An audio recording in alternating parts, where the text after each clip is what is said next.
Welcome back. Now, it's quite possible that you will want affiliates to actually market your product on their behalf. So, in order to do that, you'll need to have those individuals have their own Rocketer account, and then you're going to give them a specific link. And to find that link, you're going to go inside all products.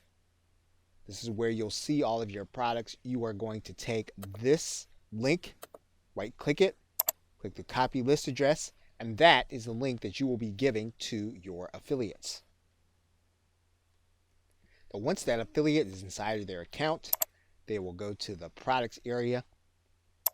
You'll want to give them the product ID. Then they will click register to be an affiliate. Rocketer will tell them that they have successfully registered to be an affiliate.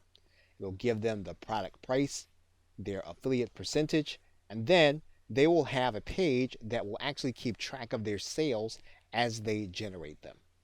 Now, one thing that you will want to do is you will want to give them a video with the process of opening up an account and finding this link. You want to provide that link to them so that it would be easy for them to actually apply and then to begin to make sales. Okay, so with that, thanks, and I will see you in another video.